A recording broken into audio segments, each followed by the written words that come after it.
bimbingan konseling sosial.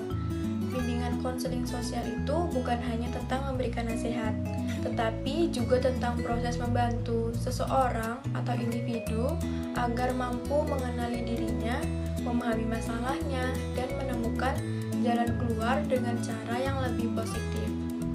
Nah, dalam bimbingan konseling sosial itu ada 4 langkah utama yang menjadi dasar pelaksanaannya. Yang pertama yaitu membangun hubungan. Membangun hubungan ini merupakan langkah awal dan langkah yang paling penting dalam proses konseling. Kenapa dianggap penting? Karena tanpa adanya hubungan yang baik, proses konseling itu tidak akan berjalan dengan efektif. Di tahap ini, tujuan utama konselor yaitu menciptakan suasana yang nyaman dan aman agar klien itu mau terbuka. Konselor juga harus bisa menunjukkan sikap yang hangat, jujur, dan dapat dipercaya. Rasa percaya inilah yang menjadi fondasi dari hubungan konseling. Dalam dunia konseling, hubungan yang baik itu disebut dengan rapport. Rapport adalah iklim psikologis yang positif antara konselor dan klien. Kalau rapport itu berhasil dibangun, klien akan merasa diterima, dihargai, dan tidak takut untuk bercerita.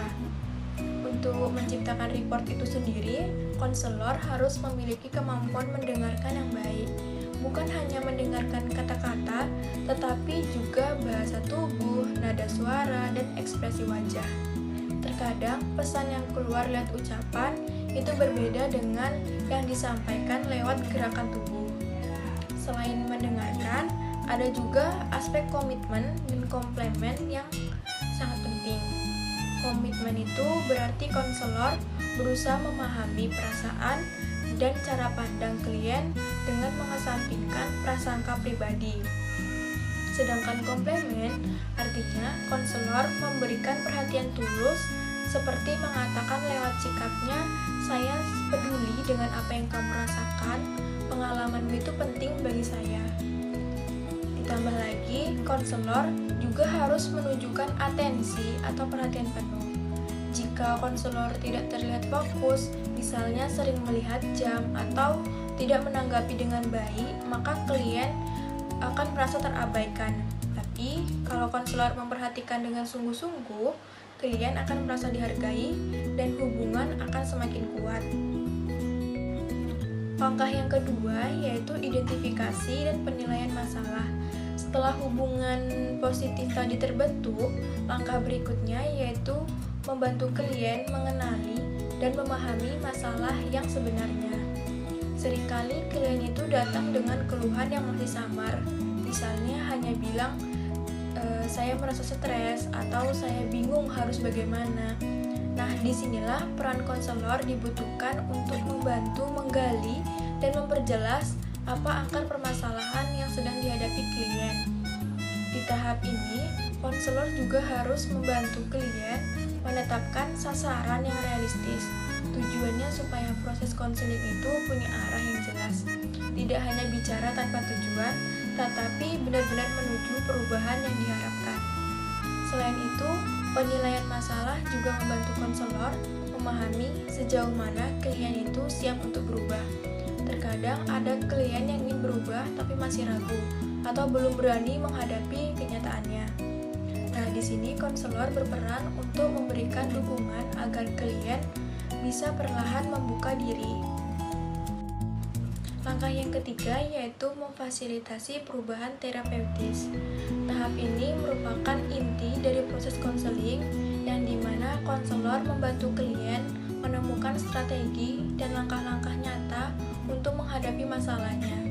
Konselor bisa membantu klien belajar cara mengelola stres, mengontrol emosi, dan menyelesaikan masalah.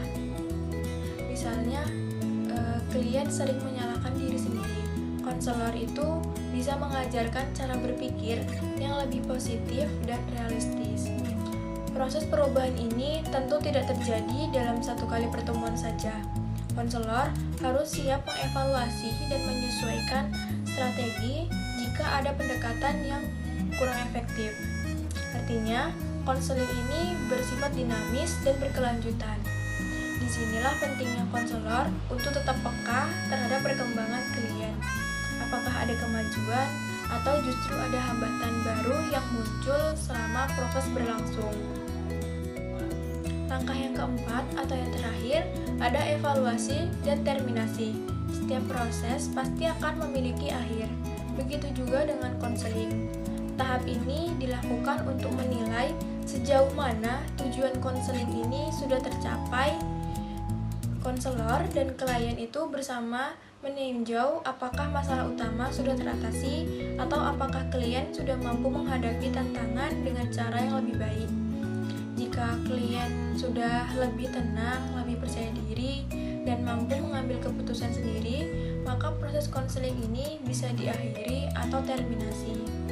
Tapi kalau ada masalah yang masih mau dibahas, konseling bisa dilanjutkan atau dilakukan follow up.